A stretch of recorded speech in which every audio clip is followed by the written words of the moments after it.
আসসালামু আলাইকুম ভিউয়ার্স, কেমন আছেন সবাই? আশা করি সবাই ভালো আছেন। আজকে আপনাদের মাঝে নতুন একটি ভিডিও নিয়ে আসছি। ছোটবেলা থেকে দেখে আসছি তামিল হিন্দি সিনেমা থেকে বাংলাদেশিরা নকল করে সিনেমা বানাচ্ছে।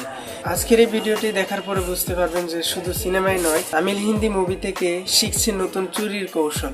এই ভিডিওটিতে দেখতে পারবেন কিভাবে তামিল হিন্দি মুভি থেকে চুরির কৌশল শিখে বাংলাদেশে চুরি করছে।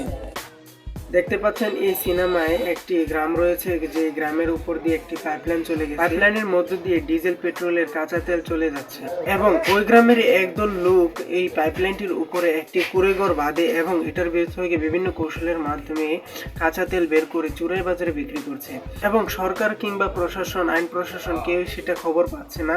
এমনকি গ্রামবাসীরাও জানছে না যে কিভাবে এই তেলটা চুরি হচ্ছে। এবার দেখুন বাংলাদেশের অবস্থা। অতীতের সব চুরির রেকর্ডকে যেন হার মানালো এই অভিনব কৌশল। ব্যস্ত সড়কের পাশেই বাংলাদেশ পেট্রোলিয়াম কর্পোরেশনের তেল পরিবহনের পাইপলাইনের ওপরেই নির্মাণ করা হয় একটি টিন শেড ঘর। বাইরে থেকে দেখলে সেটি ছিল একেবারেই সাধারণ, কিন্তু ঘরের ভেতরে গভীর রাতে চলত মাটির 12 ফুট নিচে ছিদ্র করে বিপিসির তেল চুরির চেষ্টা।